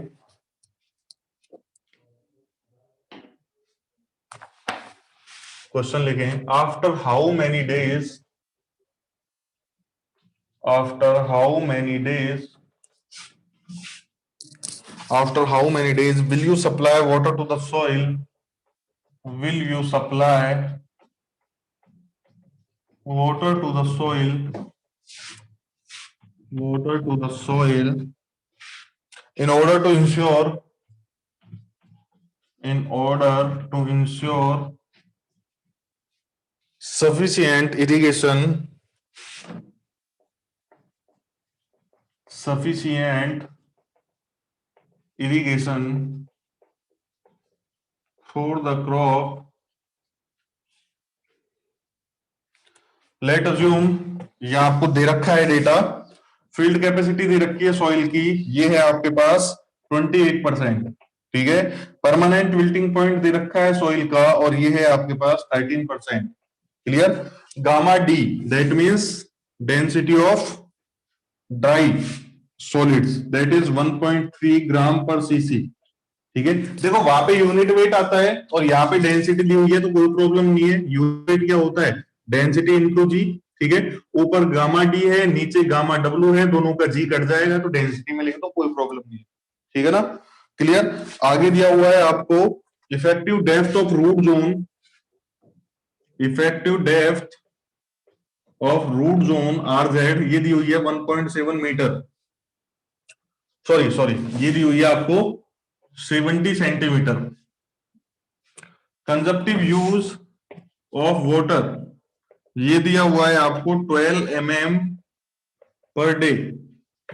इसके अलावा एक लाइन दी हुई है, assume, assume readily available moisture, readily available moisture is 80%, is 80% of available water, is 80% of available water. ठीक है ना, तो ये क्वेश्चन है, देखो मैं आपको हल्का सा बता देता हूँ क्योंकि इनकी एक ट्रिक होती है पर्टिकुलर करने की। ठीक है, देखो इसको समझ लो फिर अगला क्वेश्चन करना। देखिए जरा, यहाँ पे आपको फील्ड कैपेसिटी दे रखी है 28%, परमानेंट फिल्टिंग पॉइंट दे रखा है 13%। तो सीधा सा काम होता है, इस तरह के ग्राफ जो हमने बनाए थे वो बना लो। ठीक है, ऊपर वाला पॉइंट कौन सा? अब देखो सेचुरेशन कैपेसिटी से हमको कोई मतलब नहीं है, हम किसी भी क्वेश्चन में सेचुरेशन कैपेसिटी के बारे में नहीं पढ़ेंगे। क्यों? क्योंकि ग्रेविटी वाटर अपने काम का वाटर नहीं है। अपने काम का वाटर ओनली कौन सा है? कैपिलरी वाटर है। ना तो हाइग्रोस्कोपिक के बारे में कोई आएगी क्वेश्चन में जानकारी, ना ही ग्रेविटी के बारे में आएगी, ओनली कैपिलरी वाटर से जानकारी आएगी। ठीक है ना, तो जो पीक है ये हो गया अपने पास फील्ड कैपेसिटी। ठीक है, और जो बॉटम है कैपिलरी वाटर का ये क्या हो गया? पीडब्ल्यूपी। ठीक है ना, क्लियर। फील्ड कैपेसिटी कितनी है? 28% और परमानेंट विल्टिंग पॉइंट कितना है? 13%। क्लियर। अब मुझे देखें यहाँ पे, will you supply water to the soil in order to ensure sufficient irrigation for the crop. अगर आपको क्रॉप के लिए सफिशिएंट इरिगेशन प्रोवाइड करवाना है तो आप इरिगेशन कब प्रोवाइड करवाते हो? जब वाटर कंटेंट ओएमसी पे पहुंच जाए। जब वाटर कंटेंट ओएमसी पे पहुंच जाए। ठीक है, दैट मीन्स आपको इरिगेशन कब प्रोवाइड करवाना है? जैसे ही वाटर कंटेंट ओएमसी पे पहुंचा। अब आपको फील्ड कैपेसिटी पीडब्ल्यूपी दे रखा है, ओएमसी के बारे में कुछ नहीं दे रखा। ठीक है, तो देखो किस तरीके से ओएमसी को फाइंड आउट करेंगे। यहाँ पे एक लाइन दे रखी है, assume readily available moisture is 80% of available water. इस लाइन की हेल्प से हम optimum moisture content find out कर लेंगे। ठीक है, अब देखो एक बात तो आपको पता है कि फील्ड कैपेसिटी से लेके और परमानेंट विल्टिंग पॉइंट तक का जो वाटर है वो क्या कहलाता है? Available water. ये चीज तो हमें पता है। तो देखें, अगर मैं यहाँ पे अवेलेबल वाटर फाइंड आउट करना चाहूं, अगर मैं यहाँ पे अवेलेबल वाटर फाइंड आउट करना चाहूं तो क्या होता है? Field capacity minus PWP. Field capacity कितनी? 28%। और पीडब्ल्यूपी कितना? 13%। दैट मीन्स अवेलेबल वाटर कितना आ गया? 15%। ये आ गया अपने पास अवेलेबल वाटर। ये लो भाई। अब देखो लाइन में क्या बोला था कि जो रेडिली अवेलेबल वाटर है या रेडिली अवेलेबल मॉइस्चर है वो कितना है? अवेलेबल वाटर का 80% है। और रेडिली अवेलेबल मॉइस्चर होता कौन सा है? जो फील्ड कैपेसिटी से लेके ओएमसी तक होता है। दैट मीन्स इसे बोलते हैं अपन रेडिली अवेलेबल मॉइस्चर। मैं क्या इसे फाइंड आउट कर सकता हूँ क्या आसानी से? भाई आपके पास अवेलेबल वाटर पता है, रेडिली अवेलेबल वाटर का 80% है। तो आसानी से हम क्या कर सकते हैं? Readily available water find out कर सकते हैं, 80% ऑफ अवेलेबल वाटर। ठीक है, अवेलेबल वाटर कितना है आपके पास? 15% है। तो हम क्या कर देंगे? 80% ऑफ 15% कितना हुआ? 12%। आई थिंक 5 या 15, हाँ 12% होगा। ठीक है ना, तो हमारे पास रेडिली अवेलेबल मॉइस्चर कितना आ गया? 12% आ गया। ठीक है, अब जरा इधर मुझे बताना, अगर मैं रेडिली अवेलेबल मॉइस्चर निकालना चाहूं तो क्या है? Field capacity minus OMC. अगर मैं रेडिली अवेलेबल मॉइस्चर निकालना चाहूं तो क्या है? यहाँ पे दिख रहा है ना, फील्ड कैपेसिटी माइनस ओएमसी। ठीक है, अब मुझे रेडिली अवेलेबल वाटर भी पता है, मुझे फील्ड कैपेसिटी भी पता है, मुझे ओएमसी चाहिए। तो ओएमसी क्या हो जाएगा यहां से? OMC is equal to what? Field capacity minus readily available moisture. Field capacity 28% है, रेडिली अवेलेबल मॉइस्चर 12% है। तो आपके पास ओएमसी आ गया कितना? 16%। ये हमें मिल गया ऑप्टिमम मॉइस्चर कंटेंट। ठीक है ना, अब अपने को पता है कि अगर इरिगेशन प्रोवाइड करवाना है तो कब करवाऊंगा? ओएमसी पे करवाऊंगा। ठीक है ना, और इसको बढ़ा के किसके बराबर ले जाना होता है? फील्ड कैपेसिटी के बराबर ले जाना होता है। अब आसानी से हम क्या कर सकते हैं? डेप्थ फाइंड आउट कर सकते हैं। अब निकालो depth of water, DW। Formula क्या? Gamma d divide by gamma W into D into field capacity minus OMC. ठीक है ना, अब देखो यूनिट वेट होता है, इसमें आपको डेंसिटी दे रखी है तो कोई घबराने की बात नहीं है। ठीक है, क्या हो जाती है? यूनिट वेट क्या होता है? डेंसिटी इंटू जी। ठीक है, तो ऊपर भी जी आएगा नीचे भी जी आएगा, दोनों जी से जी कट जाएंगे, नो प्रॉब्लम। क्लियर है ना। अब देखे जरा, यहाँ पे डेंसिटी कितनी है? 1.3। वाटर की कितनी होती है ग्राम पर सीसी में? 1.0। याद रखना। डेप्थ ऑफ रूट जोन कितना है? 70 सेंटीमीटर। फील्ड कैपेसिटी कितनी है? 28%। परसेंटेज को हटा दो इसमें से तो कितना हो जाएगा? 0.28। ठीक है, ओएमसी कितना है 16%, दैट मीन 0.16। इसको सोल्व करो, आपके पास रूट जोन सॉरी वाटर की डेप्थ मिल जाएगी, वाटर की डेप्थ मिल जाएगी। करना है इसको सोल्व, आंसर बताना है एक बार इसका, एक बार इसका आंसर बताओ तो। मैं ही चेक करता हूं, रुके। इसका आंसर आएगा 10.92। एक सेकंड लिख लो इसको, इसका आंसर आएगा 10.92 सेंटीमीटर। इसको जब सॉल्व करोगे आप, अब देखें जरा, आपके पास डीडब्ल्यू की वैल्यू आ चुकी है, आपके पास डीडब्ल्यू की वैल्यू आ चुकी है, कितनी है 10.92 सेंटीमीटर। कंजप्टिव यूज आपको क्वेश्चन में दे रखा है कितना 12 mm पर सेंटीमीटर, ठीक है ना, सॉरी 12 mm पर डे इधर। अब देखिए आपको क्या निकालना है, फ्रीक्वेंसी निकालनी है ना, फ्रीक्वेंसी ऑफ इरिगेशन। तो ये तो हम जानते हैं फॉर्मूला इसका क्या होता है, D W by C U. D W कितना है 10.92 सेंटीमीटर, एमएम में कन्वर्ट कर दो, 109.2 mm हो गया। कंजप्टिव यूज कितना है 12 mm पर डे। तो जब मैथमेटिक्स लगाओगे तो यहाँ पे आ जाएगा 9.1 डेज, ठीक है, 9.1 डेज। इसका मतलब क्या है कि 9.1 के बाद जो मॉइस्चर कंटेंट है वो आपका ओएमसी से नीचे चला जाएगा, और ओएमसी से नीचे मॉइस्चर कंटेंट नहीं जाना चाहिए, ठीक है। मतलब आंसर मेरा 9 डेज ही होगा। अगर ऑप्शन में 9 और 10 दोनों ऑप्शन में हो तो आप 9 को टिक करोगे, क्यों, क्योंकि 9 दिन के बाद ऑप्टिमम मॉइस्चर कंटेंट से नीचे मॉइस्चर कंटेंट चला जाएगा, ठीक है। अगर यहाँ पे आंसर 9.8 भी आता ना, इस तरीके से 9.8 भी आ जाता, तो भी तुम 9 को ही करते, क्यों, क्योंकि बचा कुचा जो थोड़ा सा पार्ट है उस दिन का, उस दिन में क्या होगा, मॉइस्चर कंटेंट ओएमसी से नीचे चला जाएगा और वो नहीं जाना चाहिए, ठीक है, नहीं तो प्लांट सूखने लग जाएगा। क्लियर। अगर 9.8 होता, 9.9 भी होता तो भी 9 ही आंसर करेक्ट होता ऑप्शन में। क्लियर। बनाओ इसको फटाफट, एक क्वेश्चन और करवा लेंगे जिससे, इसको फटाफट बनाओ, एक क्वेश्चन और हो जाएगा।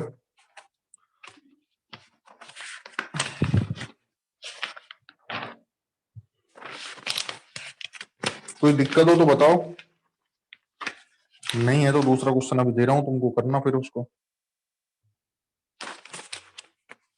सर एक बार डेप्थ पीएफ वाटर, फिर से समझा दीजिए, डेप्थ पीएफ वाटर क्या है, डेप्थ ऑफ वाटर ये वाला। अरे यार इसमें क्या है, ये तो फॉर्मूला हम पढ़ चुके हैं 2-3 बार। भाई फॉर्मूला क्या होता है, मुझे ओएमसी से लेके फील्ड और फील्ड कैपेसिटी तक आना है, ठीक है ना। अब देखो फॉर्मूला क्या होता है, D W is equal to gamma W into gamma sorry gamma D by gamma W, ठीक है, into D into F C into OMC. देखें जरा, यहाँ पे अपने को डेंसिटी दी हुई है, तो डेंसिटी आ जाएगी 1.3। वाटर की कितनी होती है ग्राम पर सेंटीमीटर सीसी में 1 होती है, ठीक है।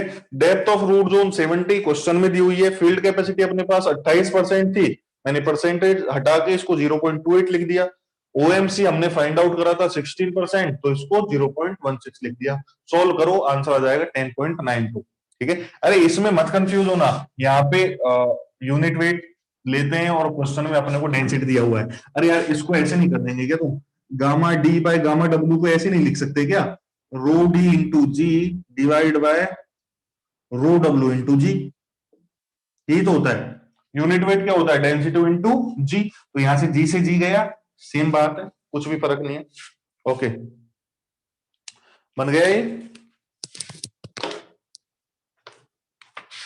मैं क्वेश्चन ढूंढता हूँ एक फंटास्टिक सा तुम्हारे लिए।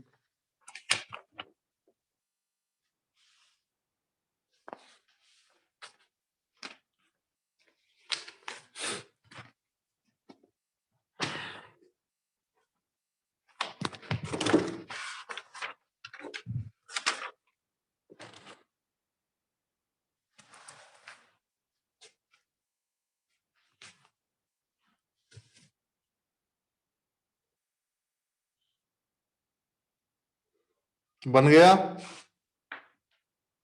अरे हो गया क्या, क्वेश्चन करें अगला।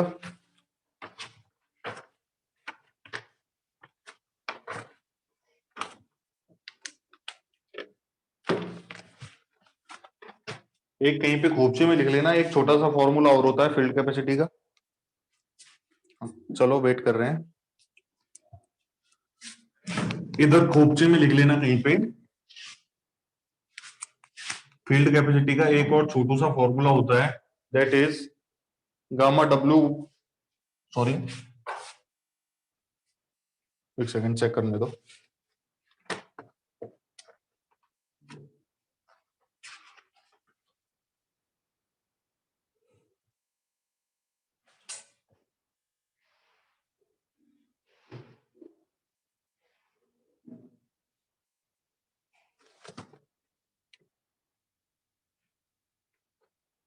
एक फॉर्मूला और होता है फील्ड कैपेसिटी का, gamma W by gamma D into porosity of soil.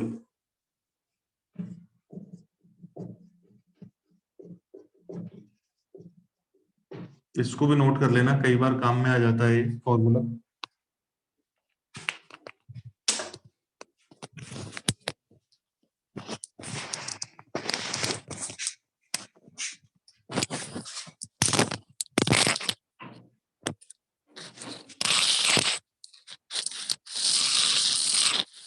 हो गया, सबका हो गया, जल्दी से लिख लो।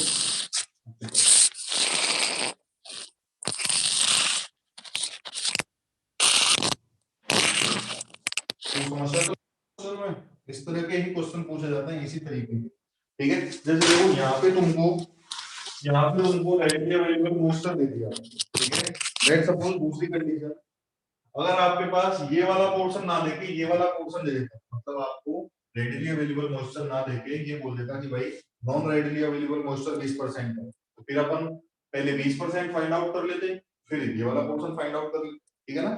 तो बस परसेंटेज है थोड़ी सी, तो इतना तो आपको आता होगा मैथमेटिक्स। चलें आगे, बन गया।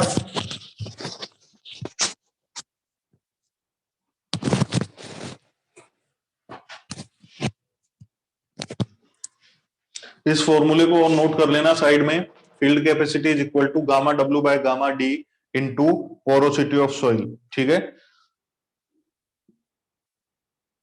इसके डेरिवेशन का कोई मतलब नहीं है, छोटा सा फॉर्मूला है, याद कर लो, हो जाता है।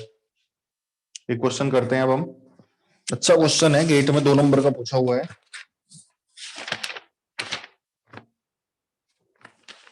चलें,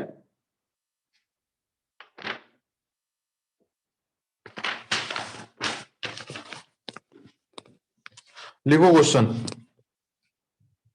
क्वेश्चन लिखो। In a cultivated area, in a cultivated area, the soil has porosity, the soil has porosity of 45%, the soil has porosity of 45%, 45%, and field capacity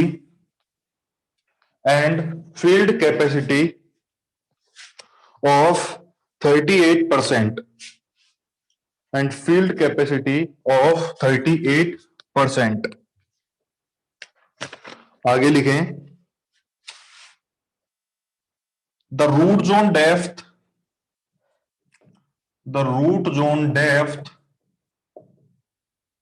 is 1.0 meter, 1.0 meter। The permanent wilting point PWP is 10%, is 10%। The consumptive use of water, permanent wilting point is 10%। ऐसे ही लिख लिया करो short में ना, PWP field capacity को FC। Permanent wilting point is 10%. Consumptive use of water is 15 mm per day, is 15 mm per day। आगे देखें,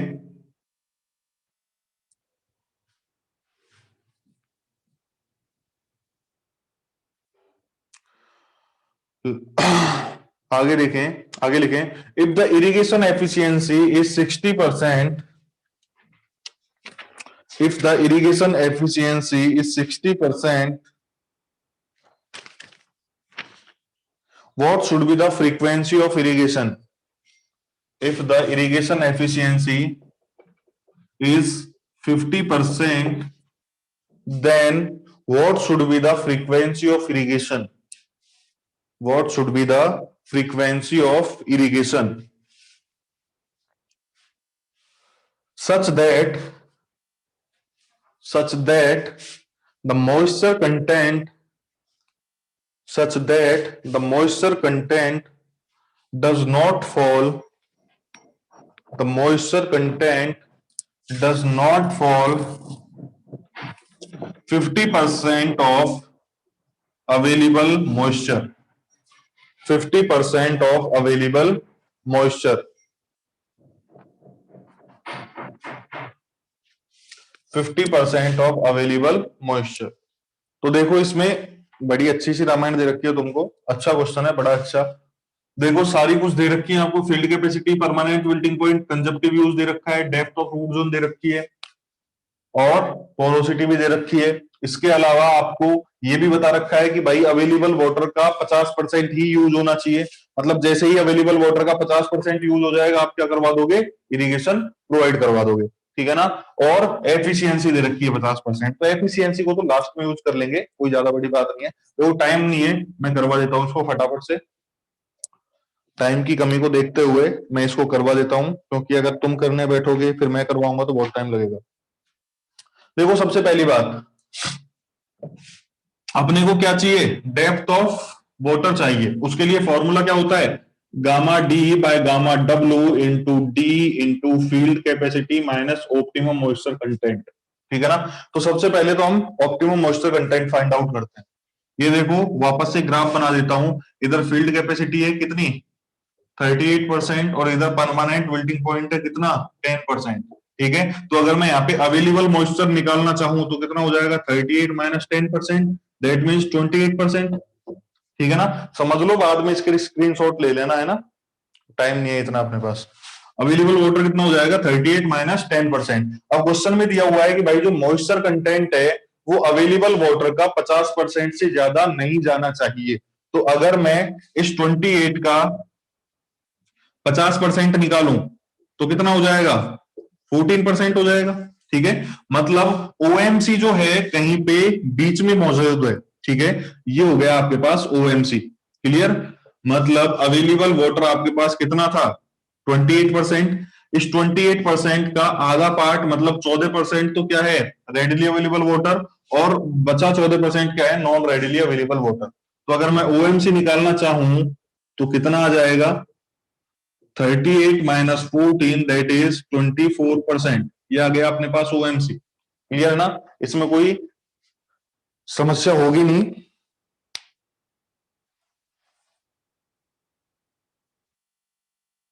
अब देखें जरा,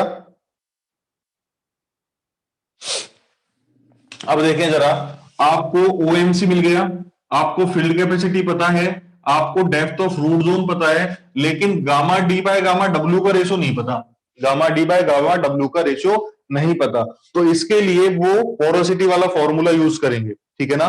पोरोसिटी वाला फॉर्मूला क्या होता था, field capacity is equal to gamma W by gamma D into porosity, ये फॉर्मूला था ना, मैंने अभी लिखाया था थोड़ी देर पहले, क्लियर। अब देखो अपने पास फील्ड कैपेसिटी है कितनी है, 0.38, gamma W by gamma D की वैल्यू मुझे नहीं पता, ऐसी की ऐसी रखे रहने दो। पोरोसिटी कितनी है, 45%, दैट मीन 0.45। अपने को चाहिए क्या, गामा डी बाय गामा डब्ल्यू का रेशियो, तो यहां से निकाल दो लो, गामा डी बाय गामा डब्ल्यू क्या हो जाएगा, 0.45 डिवाइड बाय 0.38, कितना आएगा ये, कैलकुलेट करना, कितना आएगा ये, 0.84, ओके है। 0.84 क्यों आएगा, 0.45 से, अरे क्या उल्टा कर दिया मैंने, यहाँ पे gamma W by gamma D था, मैंने चेंज कर दिया इसको, gamma D by gamma W कर दिया। 84 क्या आएगा, 84 बता क्या रहे हो, क्या कर रहे हो यार, 1.184, 1.184। क्लियर। अब देखो इस फॉर्मूला के लिए मेरे पास जितनी भी चीजें चाहिए थी सारी की सारी मिल गई। अब मैं डेप्थ निकाल दूंगा। डेप्थ ऑफ वाटर क्या हो जाएगा? डेप्थ ऑफ वाटर का फॉर्मूला क्या है? D W is equal to gamma W by sorry gamma W by gamma D. ठीक है। अरे अपने को गामा डब्ल्यू सॉरी उल्टा कर दिया ना। Gamma D by gamma W into small D into field capacity minus optimum moisture content. देखना जरा, गामा डी बाय गामा डब्ल्यू का रेशियो मुझे पता 1.184। डी मतलब रूट जोन की डेप्थ मुझे पता कितनी 1.0 मीटर। फील्ड कैपेसिटी मुझे पता कितना 38% मतलब 0.38। और ओएमसी मुझे पता कितना 0.24। इसको कैलकुलेट करोगे आपके पास डेप्थ ऑफ वाटर आ जाएगी। बताओ कितनी आई? करना कैलकुलेट। मीटर में आएगी है ना, क्योंकि हमने रूट जोन की जो डेप्थ है वो मीटर में कंसीडर करी है, तो ये डेप्थ भी मीटर में ही आएगी। बताओ जरा एक बार फटाफट।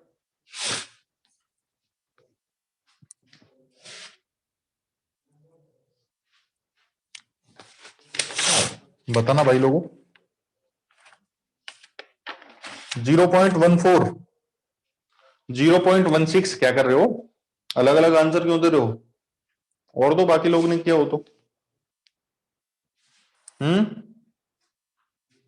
और किसी का आया? ये तो अलग अलग आंसर दे दिए तुमने। धर्म चौकट वाली स्थिति है। 0.16 आ रहा है, चलो बहुत अच्छी। That means 0.16 metre. अगर इसको सेंटीमीटर में कन्वर्ट करेंगे तो 16 सेंटीमीटर। ठीक है ना। अब देखो यहाँ पे कर रहा हूं बाकी वाला पार्ट। यहाँ पे कर रहा हूं। अब अपने पास डी डब्ल्यू है कितना 16 centimetre. That means 160 mm। Consumptive use है कितना 15 mm per day. 15 mm per day. Clear है ना। तो अगर मैं यहां से फ्रीक्वेंसी निकालना चाहूं तो कितनी हो जाएगी 160 डिवाइड बाय 15। लेकिन एक पंगा, यहाँ पे एफिशिएंसी और दे रखी है। मतलब ये जो सारा काम किया है ये 50% ही एक्यूरेट है। ठीक है ना। मतलब ये जो सारा प्रोसीजर है अवेलेबल मॉइस्चर वगैरह का ये 50% ही लेंगे अपन। तो यहाँ पे फ्रीक्वेंसी को 0.50 से मल्टीप्लाई कर दो या 50 से मल्टीप्लाई कर दो। ठीक है। कितना आ जाएगा ये? I think 10 5। I think final answer 5 days आ जाएगा। एफिशिएंसी से मल्टीप्लाई कर दिया मैंने लास्ट में, तो आंसर आ जाएगा अपना 5 डेज। No problem.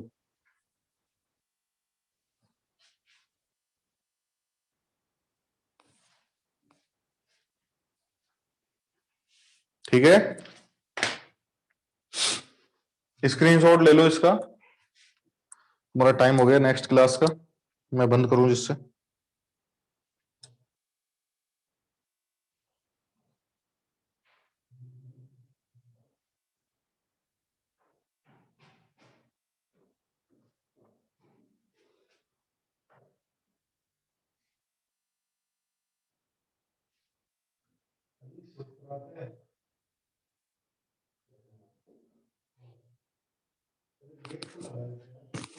स्क्रीनशॉट ले लो। मैं बंद कर रहा हूं।